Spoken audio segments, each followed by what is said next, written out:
Theodore Dahone Judah walked across the Sierra Nevada 23 times, on foot, through granite canyons, over 13,000-foot passes, in snow that buried his survey markers.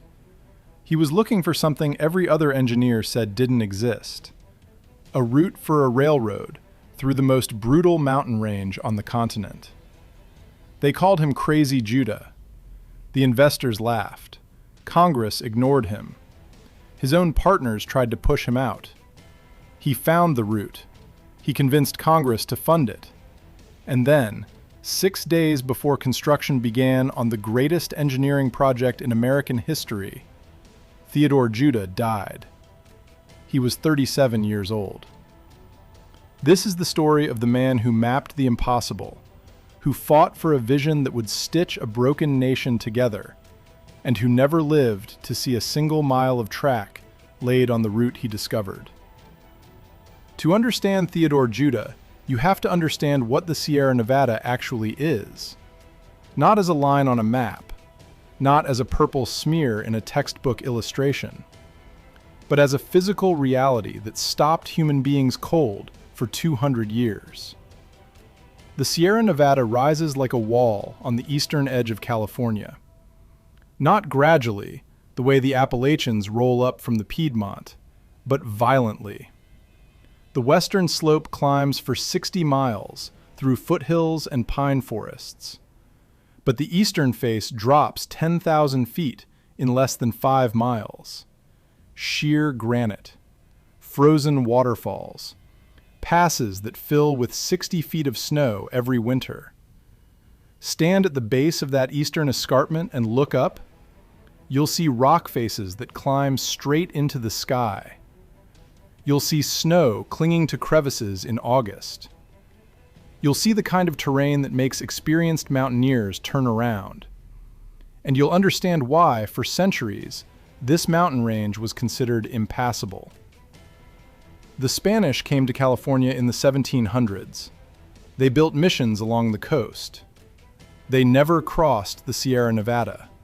The mountains stopped them cold. The Russians established trading posts in the north. They never crossed the Sierra Nevada either. The mountain didn't care about empires or ambitions.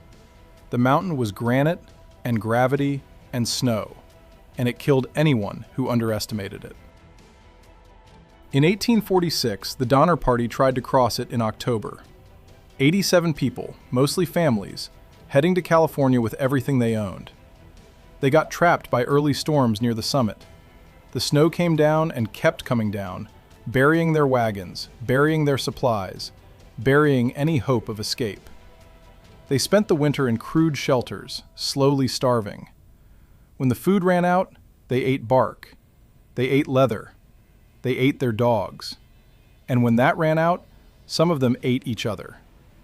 The rescuers who finally reached them in February found survivors too weak to walk, surrounded by the remains of the dead. Of the 87 people who started that crossing, only 48 survived the winter. 39 died in those mountains. And the name Donner Pass became synonymous with everything that could go wrong in the Sierra Nevada.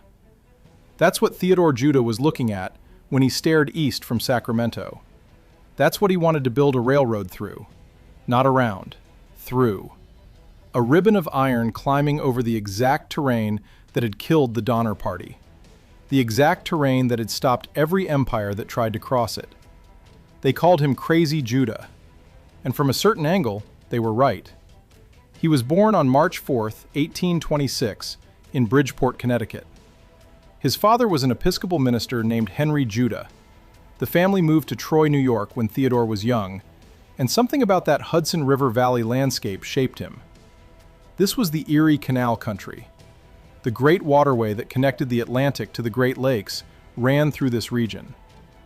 Theodore grew up watching boats carry cargo through locks and aqueducts, watching the physical infrastructure of a growing nation take shape. He enrolled at Rensselaer Polytechnic Institute when he was just 13 years old. Think about that. 13. Most boys that age were working on farms or apprenticing to craftsmen. Theodore Judah was studying engineering, learning the mathematics of grades and curves and load-bearing capacities. He was learning how to move mountains. He graduated and went to work immediately.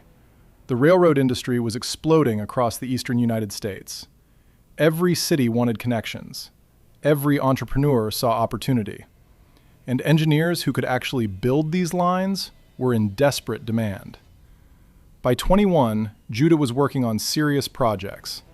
By 25, he had built the Niagara Gorge Railroad, a line that ran along the cliffs below Niagara Falls. The engineering challenges were immense. Unstable ground, spray from the falls that froze on the tracks in winter, grades that pushed the limits of what locomotives could climb. Judah solved every problem. He built a railroad where most engineers would have said it was impossible. That should have been enough. Most engineers would have spent the rest of their careers trading on a success like that. But Judah wasn't interested in building railroads where railroads were merely difficult. He was interested in the problem that nobody had solved.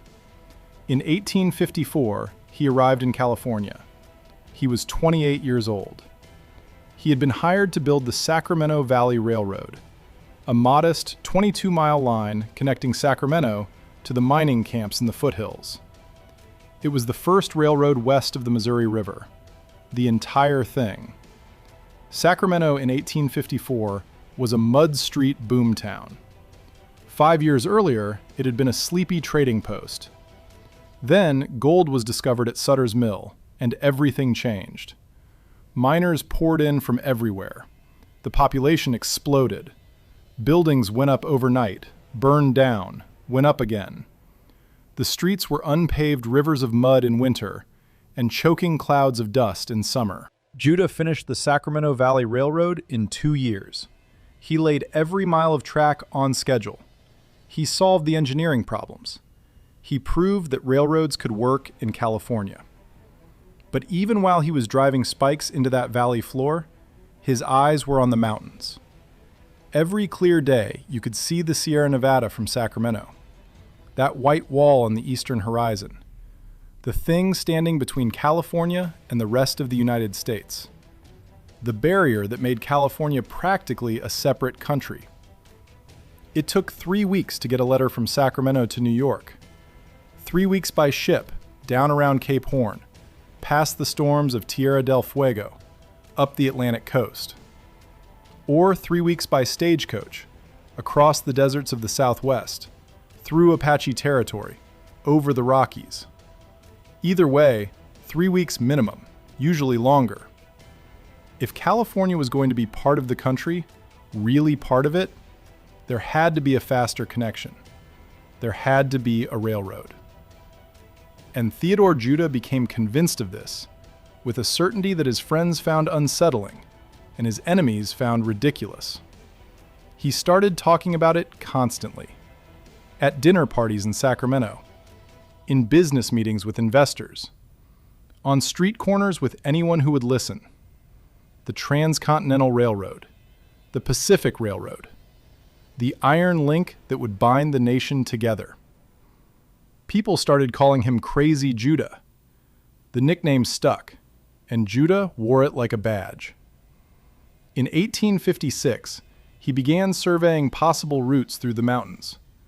Not with a government commission, not with corporate backing, on his own time, with his own money, with his wife Anna at his side, carrying surveying equipment through terrain that would challenge professional mountaineers.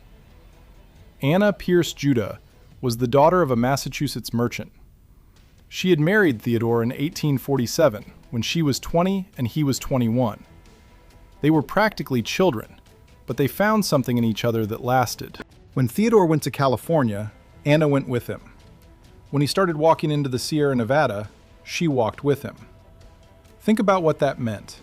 No roads, no trails in many places, granite boulder fields that could break an ankle with one wrong step, elevation that left your lungs burning, that made every step feel like you were breathing through a wet cloth, snowpack that didn't melt until July, that could collapse under your weight and swallow you whole.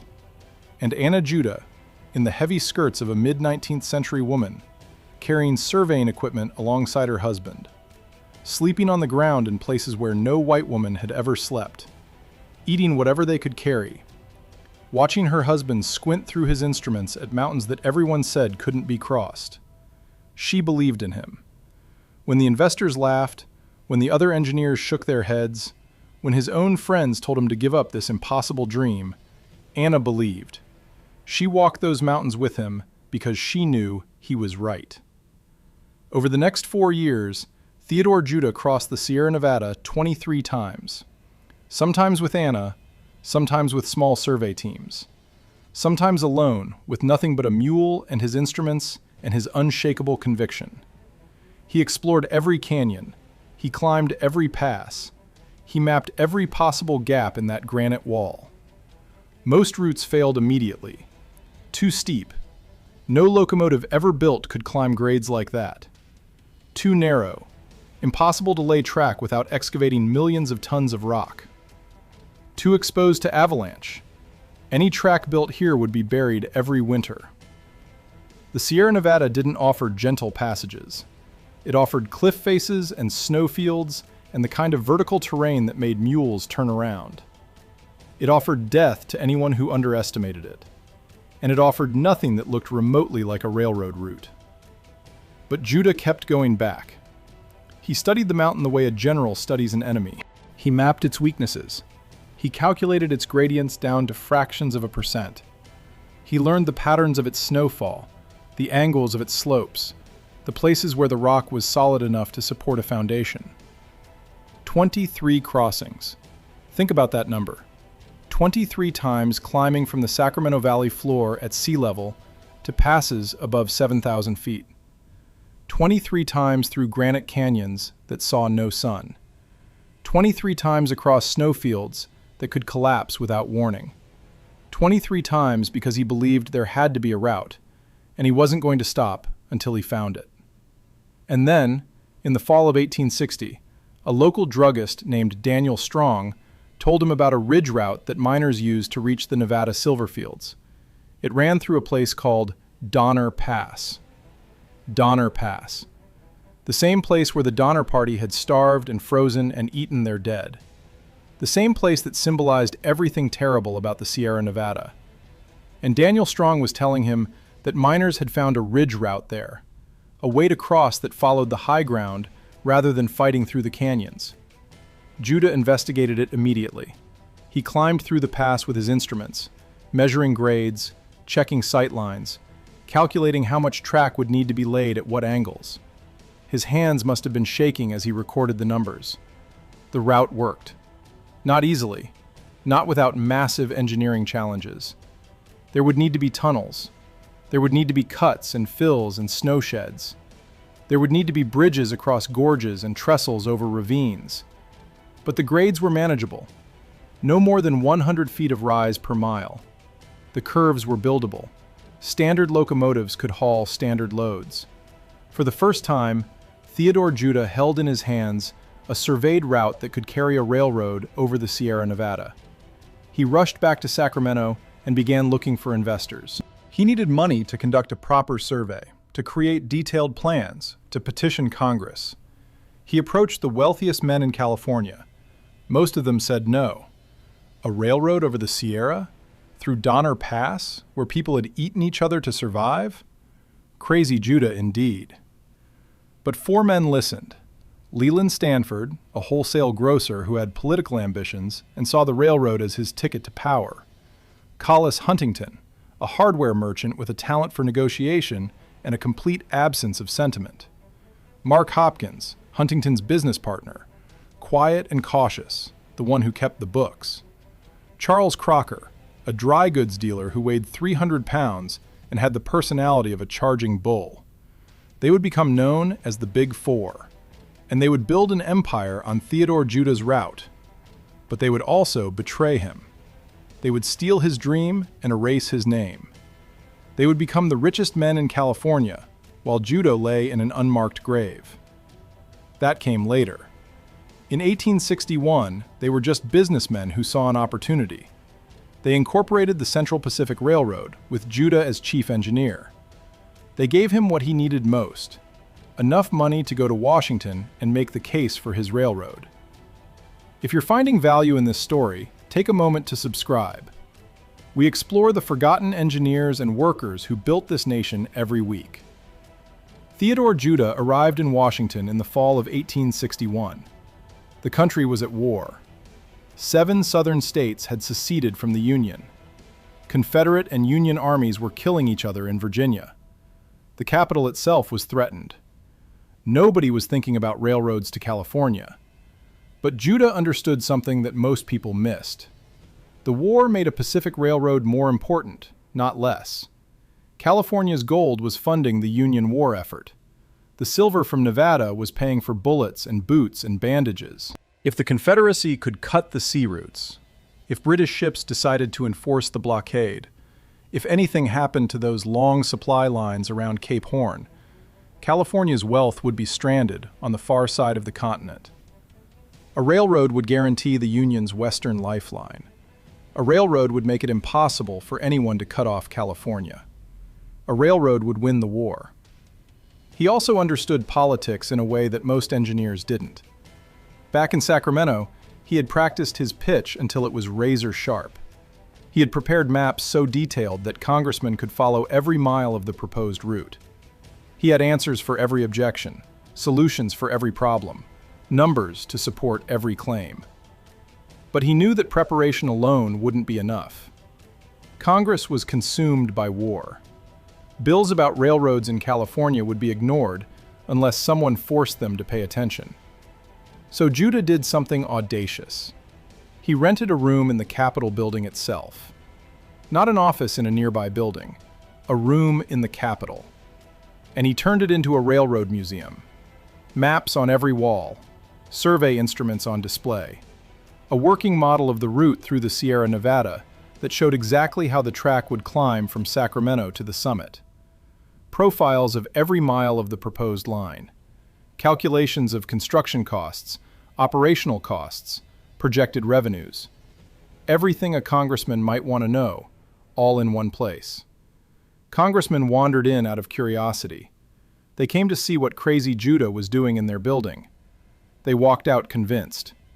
Judah gave tours. He gave lectures. He gave private briefings to anyone who would listen. He explained the engineering. He explained the economics. He explained why the Sierra Nevada, which everyone thought was impassable, was actually the key to connecting the continent. He became a fixture in the Capitol. The skinny engineer with the obsessive eyes who could talk about railroad grades for 3 hours straight. The man who knew more about the Sierra Nevada than anyone alive because he had walked it 23 times. The man who had the answers to every question, the solutions to every objection, the vision to see what others couldn't see. It took him months. The war dragged on. The political situation shifted constantly. But Judah kept working. He built relationships with senators and representatives. He found sponsors for the Pacific Railroad Act. He testified before committees. He answered technical questions that would have stumped most engineers. What's the maximum grade a locomotive can climb? 105 feet per mile under normal conditions. How much rock would need to be excavated through the summit tunnel? Approximately 18,000 cubic yards. How would construction proceed in winter conditions? Snow sheds would protect the track, and crews would work from both ends simultaneously. Judah had answers for all of it. He had walked that route 23 times. He knew every ravine, every boulder field, every potential problem. His preparation was so thorough, his knowledge so deep, that opposition simply melted away. You couldn't argue with a man who had been there. You couldn't dismiss a man who had done the work. On July 1st, 1862, President Abraham Lincoln signed the Pacific Railroad Act. The federal government would provide loans and land grants to 2 railroad companies. The Union Pacific would build west from Omaha, across the plains. The Central Pacific, Judah's company, would build east from Sacramento, over the Sierra Nevada. They would meet somewhere in the middle. The loans were generous. $16,000 per mile for track on flat ground, $48,000 per mile for track in mountain terrain. The land grants were enormous. Alternate sections of land for 10 miles on either side of the track. The railroad companies wouldn't just get paid to build. They would own vast stretches of the American West. Judah had done it. After years of being called crazy, after 23 crossings of the Sierra Nevada, after months of lobbying in a city consumed by civil war, he had convinced the United States government to build his railroad. He should have been triumphant. He should have been celebrating with his partners, toasting to the future they were about to build. Instead, he was already fighting with them. The conflict that would destroy him had already begun. The Big Four had never shared Judah's vision. He saw the railroad as a great national project, a binding together of the continent, an engineering achievement that would stand for centuries. They saw it as a business opportunity. Nothing more, nothing less. A chance to get rich off government subsidies and land grants. The Pacific Railroad Act paid the railroad companies based on miles of track laid. More miles meant more money. And the act paid significantly more per mile for track laid in mountainous terrain than for track laid on flat ground. $48,000 per mile in the mountains, $16,000 on the plains. 3 times as much for the hard work. Here's where it gets ugly. The Big Four wanted to manipulate the official surveys to make Sacramento look like it was already in the mountains. If they could convince the government that the Sierra Nevada started earlier than it actually did, 20 or 30 miles west of where the mountains actually began, they could collect mountain rate subsidies for miles of track that were actually laid on flat valley floor. Think about what that means. Flat ground where construction was easy, where a crew could lay a mile of track in a day, would be classified as mountainous terrain. The government would pay 3 times the actual cost. The difference would go straight into the pockets of Stanford, Huntington, Hopkins, and Crocker. Judah refused. He was an engineer. His surveys were precise because precision was the whole point. You couldn't build a railroad if your surveys were lies. You couldn't calculate loads and grades and curves if the foundation of your planning was fraud. He wasn't going to falsify data so that his partners could squeeze extra money out of the government. He told them no. He told them absolutely not.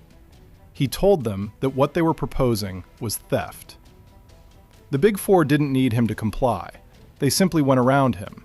They hired a state geologist named Josiah Whitney, who was willing to testify that the Sierra Nevada began at Arcade Creek, a small stream near Sacramento. 24 miles of flat ground suddenly became mountains on paper. It was fraud, pure and simple. And the Big Four didn't care. Judah was furious, but he was also outnumbered. The Big Four controlled the company. They had the money, the political connections, the votes on the board. Judah was the chief engineer, the man who had found the route and convinced Congress to fund it, but that title meant nothing if the owners wanted him gone. Throughout the first half of 1863, the conflict intensified. Judah wanted to build the railroad the right way, with proper engineering standards and honest dealing with the government. The Big Four wanted to build it the profitable way, which meant cutting corners wherever possible, manipulating surveys for subsidies, and squeezing every possible dollar out of the federal contracts. They argued about construction standards. Judah wanted solid granite foundations and properly graded roadbeds. The Big Four wanted the cheapest materials that would pass inspection. They argued about tunnel specifications. Judah wanted them built to last a century. The Big Four wanted them built to last long enough to collect the payment. They argued about everything, and Judah lost every argument, because the Big Four had the power, and he had only his expertise and his integrity, which it turned out weren't worth much when your partners had already decided to steal. They froze him out of decisions. They ignored his recommendations. They held board meetings without telling him. They treated his engineering concerns as annoyances rather than necessities. The company he had created, the railroad he had dreamed about for a decade, the route he had surveyed through 23 crossings of the Sierra Nevada, was being stolen from him by men who saw it as nothing more than a money machine. Anna watched her husband come home each night more frustrated, more bitter, more determined to fight. She had walked those mountains with him. She had believed in him when everyone else called him crazy. And now she watched as everything he had built was being taken away by men who didn't care about the railroad, only about the profits. Judah made a decision. If the Big Four wouldn't run the railroad properly, he would find new investors who would. He would buy them out. He had contacts in New York, connections to major financiers who had the resources to take control of the Central Pacific. Men like Cornelius Vanderbilt, who understood railroads and had the money to match the Big Four's power. All he had to do was get to New York and make the case. All he had to do was find investors who believed in building something real, not just extracting wealth. All he had to do was save his railroad from the men who were destroying it. In October 1863, Theodore and Anna Judah boarded a ship in San Francisco. They were heading east, heading to New York, heading to fight for control of the railroad that Judah had spent his life building. But there was no Transcontinental Railroad yet. The only way to get from California to the East Coast was by ship, and the fastest route went through Panama. If you've made it this far, you're not a casual viewer. You want to understand the people who built this nation. Subscribe and join the others who believe these stories deserve to be told.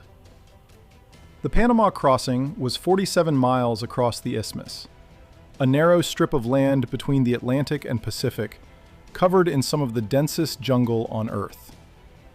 Most travelers went by railroad, a short line that cut through the green hell, connecting the Pacific port of Panama City to the Atlantic port of Cologne. But the jungle was deadly. Yellow fever bred in the swamps and standing water. Mosquitoes carried it from person to person, though nobody knew that yet. They thought it came from bad air, from miasmas rising off the swamps. They didn't know that the tiny insects they slapped away were killing machines. Malaria lurked in those same mosquitoes. Cholera spread through the water. Tropical diseases that had no names killed people in days. The crossing had claimed thousands of lives over the years. Workers building the Panama Railroad had died by the hundreds. Travelers died in transit and were buried in unmarked graves along the route. Judah didn't have a choice.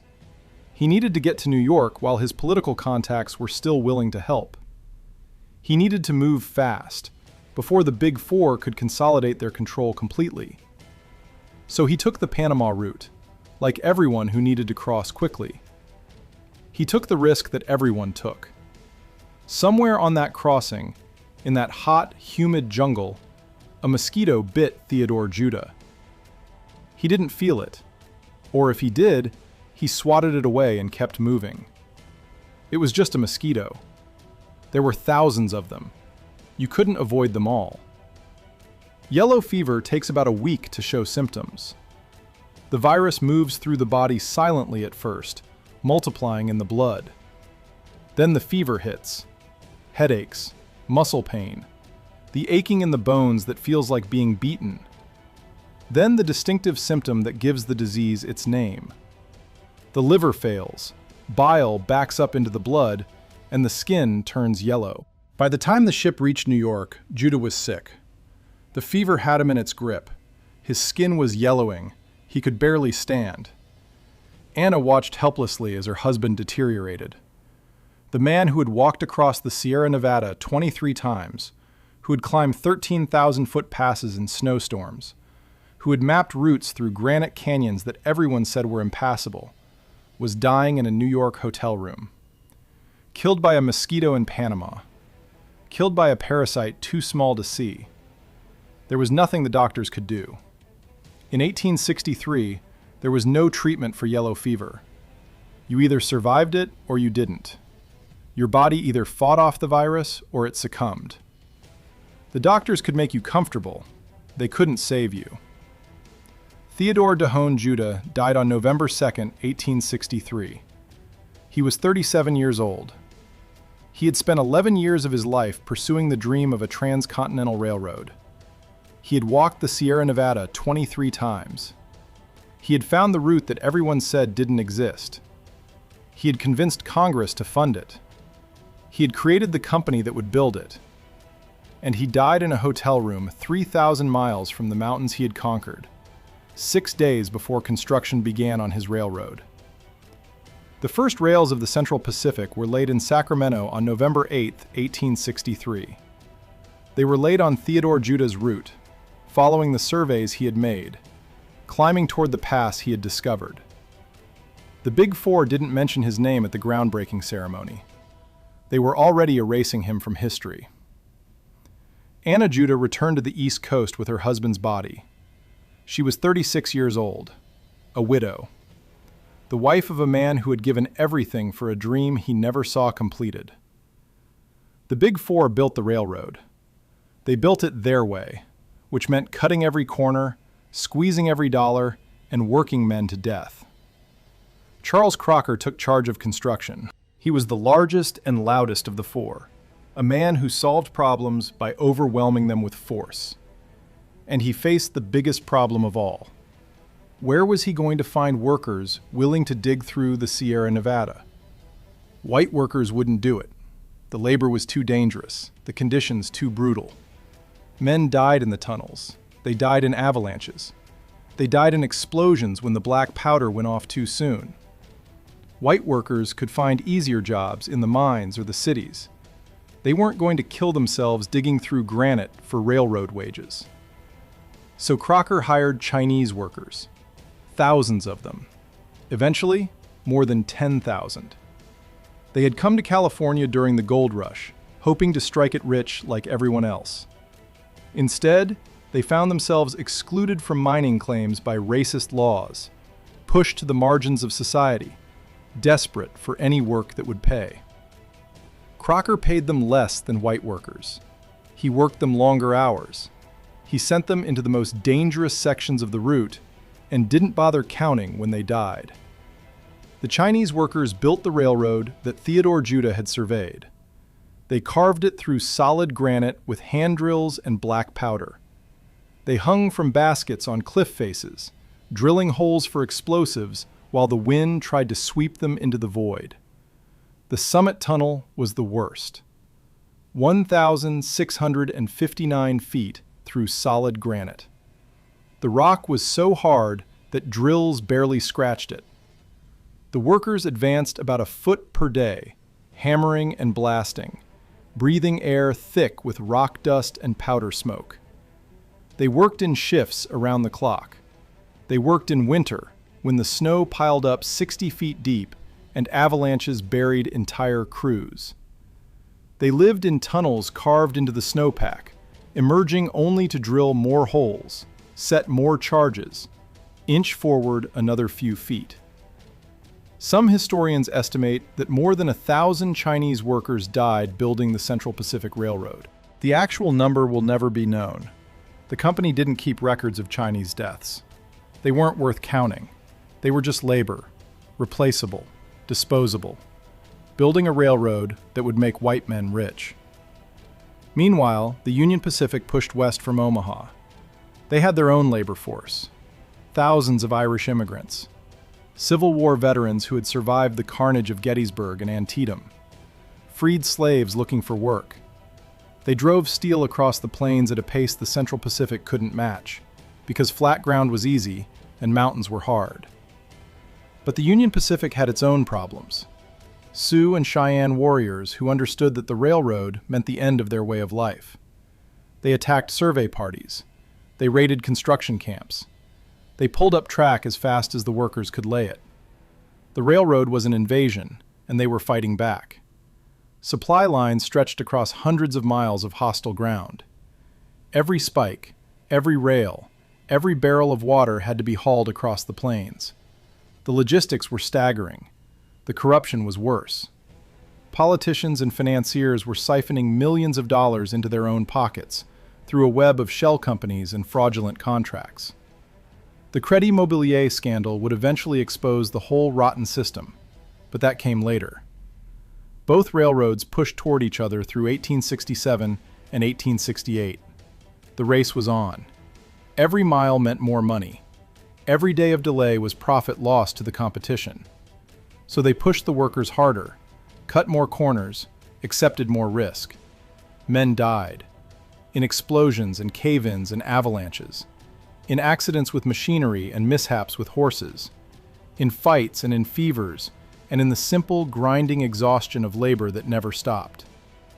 The exact death toll has never been calculated. Nobody was counting.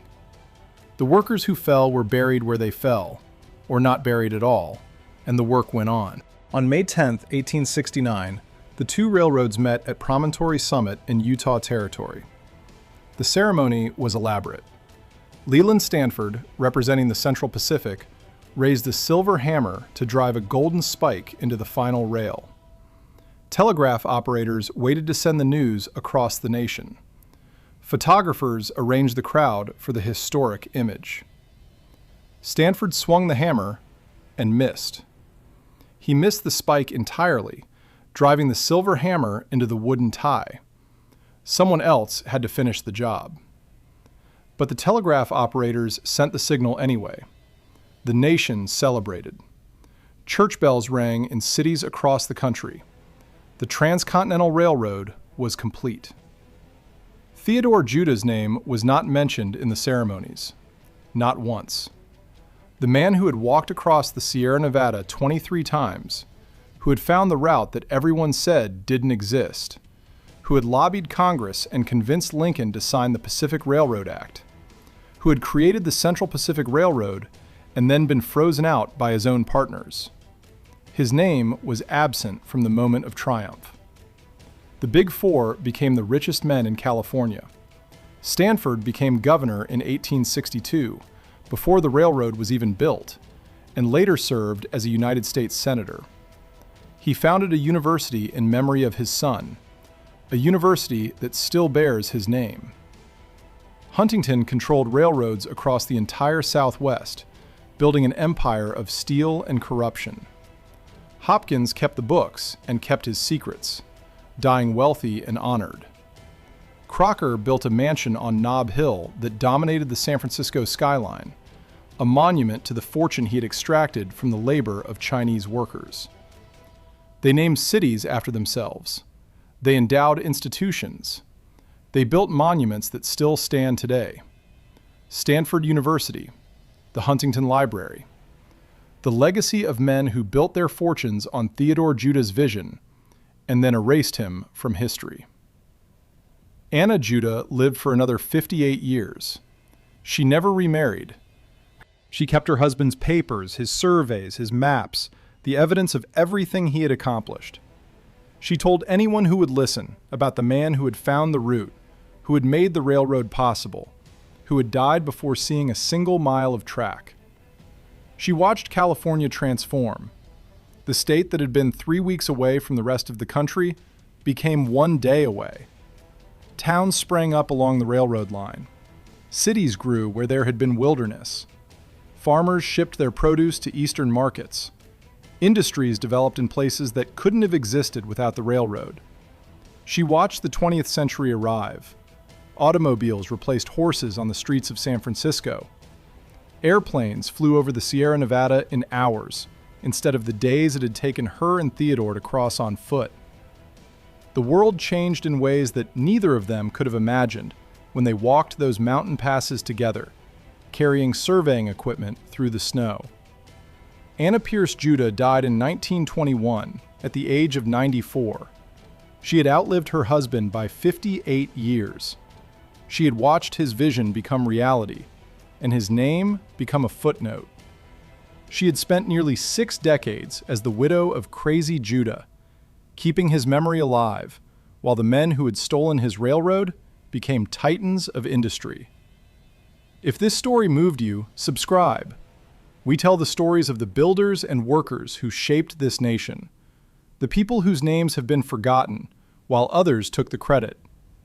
Stand at Donner Pass today, and you can still see the route.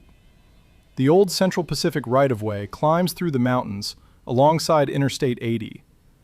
The summit tunnel is still there, carved through the granite by Chinese workers using hand drills and black powder, working in shifts around the clock, dying in numbers that nobody bothered to count. Snow sheds protect stretches of track that would otherwise be buried every winter. The same snow that trapped the Donner Party, the same snow that buried Judah's survey markers, still falls on those mountains every year. 60 feet of it, 70 feet sometimes. The terrain hasn't changed. The Sierra Nevada is still a brutal mountain range, still a barrier that stopped people cold for centuries before Theodore Judah walked it 23 times and found a way through. The granite is still there. The vertical drops are still there. The snowpack still buries everything above 8,000 feet for months at a time. But there's a railroad through it now, because one man looked at that mountain and refused to believe it was impossible. Theodore Judah wasn't a saint. He was stubborn to the point of obsession. He alienated people who might have helped him. He spent his family's money on surveys that his friends thought were delusions. He pursued a vision with such single-minded intensity that people called him crazy, and they weren't entirely wrong. But he was also right. The route existed. The railroad could be built. The nation could be connected by iron rails through the most forbidding terrain on the continent. He saw what others couldn't see. He believed what others wouldn't believe. And he paid for that vision with everything he had. 23 crossings of the Sierra Nevada. Months of lobbying in a capital consumed by civil war. Betrayal by the partners he had trusted. Death from a mosquito bite in Panama, 3,000 miles from the mountains he had conquered. 6 days. That's how close he came. 6 days before they laid the first rail. 6 days before construction began on the greatest engineering project of the 19th century. 6 days before his route, his surveys, his vision started becoming reality. He never saw a single mile of track.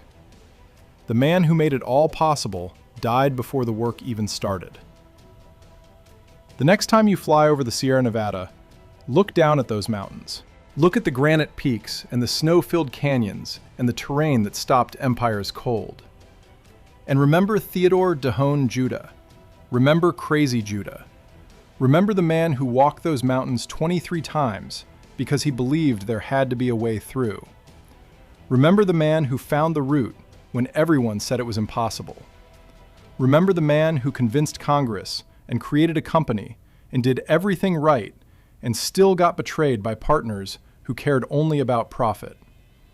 Remember the man who died at 37, 6 days before his life's work began. The Big Four got the credit. The Big Four got the money. The Big Four got their names on universities and libraries and cities across California. Theodore Judah got a footnote, a few paragraphs in history books that mostly talk about Stanford and Huntington, a small monument in Sacramento that most people walk past without reading. But every train that crosses the Sierra Nevada follows his route. Every car that drives over Donner Pass travels the path he surveyed. Every flight that looks down on those mountains sees the terrain he walked 23 times on foot. He mapped the impossible. He fought for a vision when nobody believed. And even though he never saw it completed, even though he died before the first rail was laid, the railroad is his. It always was. 23 crossings, one route, one railroad, one man who refused to quit. That's the legacy of Theodore Dahone Judah. Not the fame he never received, not the fortune he never earned, but the railroad itself, the iron link across the continent, the thing that everyone said couldn't be done. He did it. He found the way. and even death couldn't take that away from him. Crazy Judah, the man who was right.